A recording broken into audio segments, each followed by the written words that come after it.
So I think sanitation, I cannot, emphasize enough its importance, as we mentioned this morning. So I think our modes still try to keep the passing out. We are not quite like in Europe yet. So I think that's probably our best bet. So I will try to cover four things. Number one is, sanitation. There are different definitions. It could be broad, could be narrow. And then go from there talking about a little bit about biology of the pathogen. Then go from there to kind of, take a step. What are the steps you can take to avoid accidental introduction?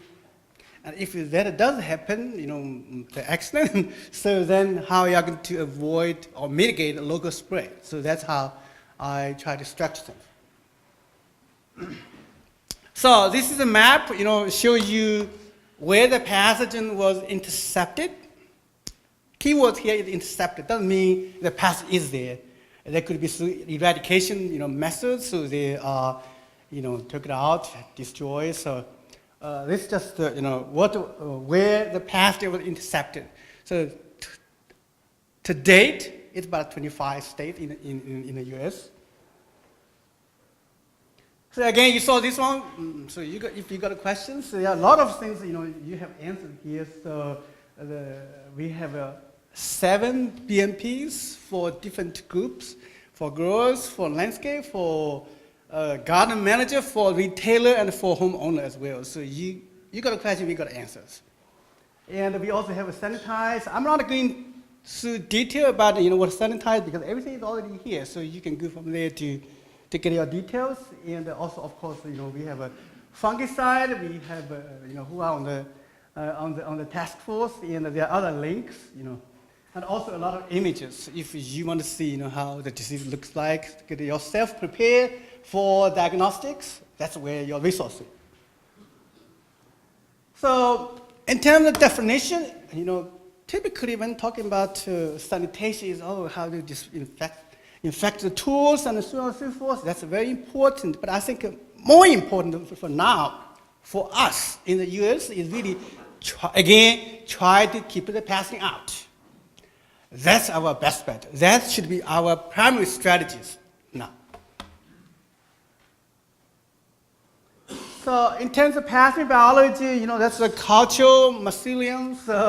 Actually, those are really from Norm's, from his publication.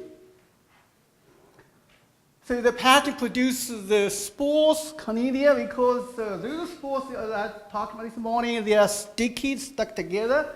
So that's a good thing. So they are not airborne. If it's airborne, it would be much more difficult to manage. There is another structure called the microscotia. Actually, that's really based on Norm's work as well. So that's the surviving structure of the pathogen. So according to what the work done in England, the pathogen can survive in the soil for 5 years. And this morning we were talking about the second year, we were not able to detect the pathogen from the soil we tried to sample. So again, the pathogen could have survived in the system, just not above that detection threshold yet. So it's lower than the threshold. That's why we did not detect the pathogen could be still there. So this just show you, when the plant defoliates, you will see tons of little leaves underneath, and each of the leaves, do you know how many microscotia they have?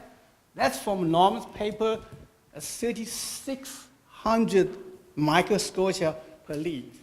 If you have 1,000 leaves under the bush, how much?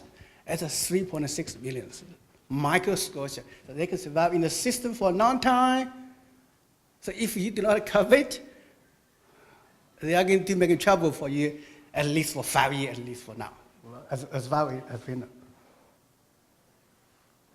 So again, the conidia, as you can see here, they are in clusters or stick together, and again they're sticky. They can attach to your shoes and your tools, your vehicle, your animals, and so on and so forth. So this morning we mentioned the pathogens really temperature sensitive, so that do not like too hot, too cold. So here the optimum temperature is, for infection is about 23.7 degrees or 75 Fahrenheit. So at 28 or 82, you got a minimum infection. So once the temperature above that threshold, you probably will not see much Boxwood blight progressing. So we also, the postdoc sitting in Anton's lab, he also did some dryness interruption during the wet period, because initially, the Belgian group, they already done a lot of wetness periods. So we were trying to think, because in reality, you cannot really, it's not happening here. You have 8 hour, 10 hour, 20 hour, all wet. So there, could be something dried up. And as we are trying to kind of fill in the gaps, what the Belgian group did not do. So according to his research, a 3-hour dryness interruption would decrease the disease infection or the infection process dramatically. And again, of course, the more disease will develop if you have more pathogens in your system. And the leaf age, they're still not as settled. Some say, they could, younger leaf were more susceptible or elderly more susceptible. That's something debatable, depending on the carnivores. So you saw this one this morning. So again, keep the passing out. It's extremely important. If they did not buy all these a dozen boxwood, they would have a clean garden, 400 boxwood, well established. So that's how important to keep the passing out. That's your first line of defense. So in the same garden, as you can see, that's a box affected. That's a sweet box. The sweet box also got infected. So if you look at it from a different angle, on the other hand, the sweet box can carry the pathogen to your side. So when you're looking to way to try to keep the pathogen out, not only you need to focus on boxwood, you need to make sure your sweet box is clean as well. That's Pachysandra. On the same yard, the Pachysandra also get infected. So again, when you're looking to try to way to keep the pathogen out, you want to make sure if you bring any Pachysandra into your property, you want to make sure they are clean as well, 100%. That's your best bet. So here's Norm. He's our state pathologist. So 2 years ago, the disease showed up about a few miles away from Colonial Williamsburg Foundation. There are a lot of boxwood, English boxwood, 100 years old, maybe 200. So it's very scary. How the disease gets there? So that's how the disease gets there. So the year before Christmas, New Year's, so they have those boxwood granaries. So after all the celebrations, they put the granary by the trash can to be picked up. A few months later, the boxwood close to the trash can got the boxwood blight first. So not only you need to make sure your plants, the stock plant is clean, you want to make sure whatever you buy associated with the boxwood, it's clean. Especially when you are in a celebration mode. That's very, very important. So, to keep the passing out, again, that's the examples. That's the Pachysandra, that's sweet box. You want to keep all three absolutely clean. Here is another one. Especially when you celebrate. In the US, you all know now, so there is a program called the Cleanliness Program run by the National Plant Board. So go there, to find out, you buy from a nursery sounders, like they have a gold stand in place. You buy with confidence.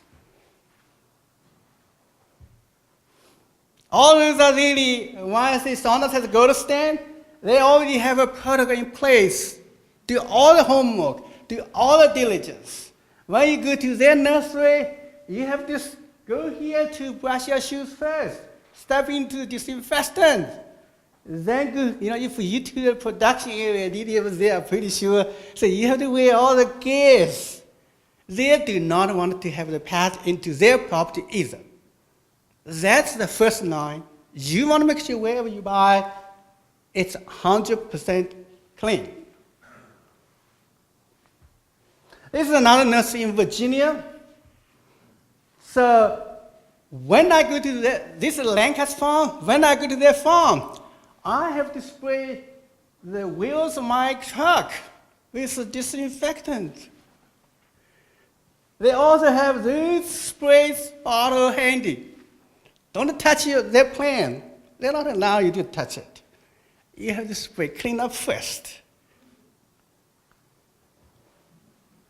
So, those are the photos from the research side which I showed this morning.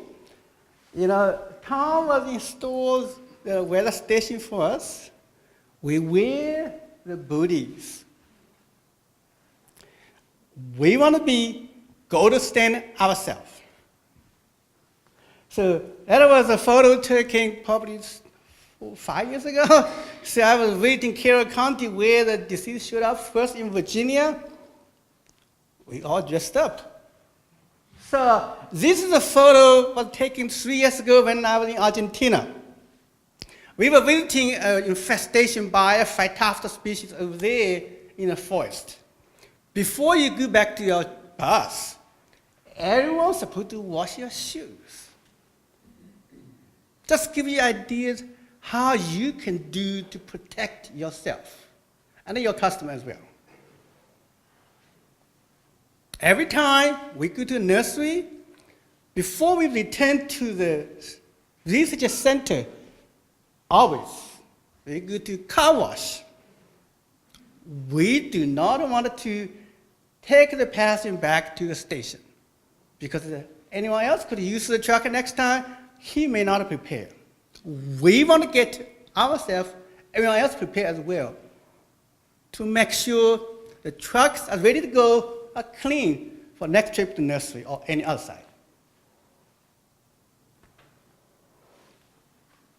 Hopefully you never have it, but you do if you do, or someone does.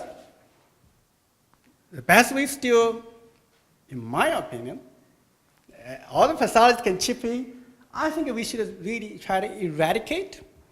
In the US now, at least 3 states, Pennsylvania, Tennessee, Illinois, they are authorized to clean up if there is a positive detection. We are doing 2 sets of research right now, try to see whether it's too late for other states to take the same action. Number 1, as I mentioned yesterday, try to answer one of the questions, try to track down the pathogen, the dynamic in the soil, to see how long they can really survive in a site with extended introduction. If they do not survive in the soil very long, a couple years, 3 years, that will be great news. On the other hand, we try to track down, understand where we stand now in terms of the pathogen spread. Whether we already passed that point, the pathogen is already everywhere, within the state, within the country. Apparently, it's not within the country yet. So the bottom line is whether it's too late to take same action as Pennsylvania, Illinois, Tennessee or not.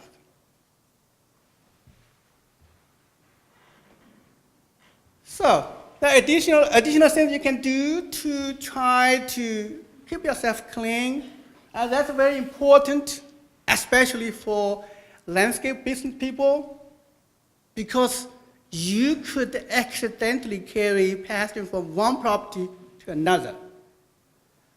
As a homeowner, you want to make sure you really ask your service provider what kind of protocol they have in place.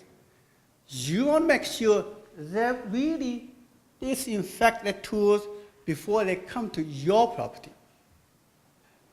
And you want, if you do the pruning yourself, you want to do the same.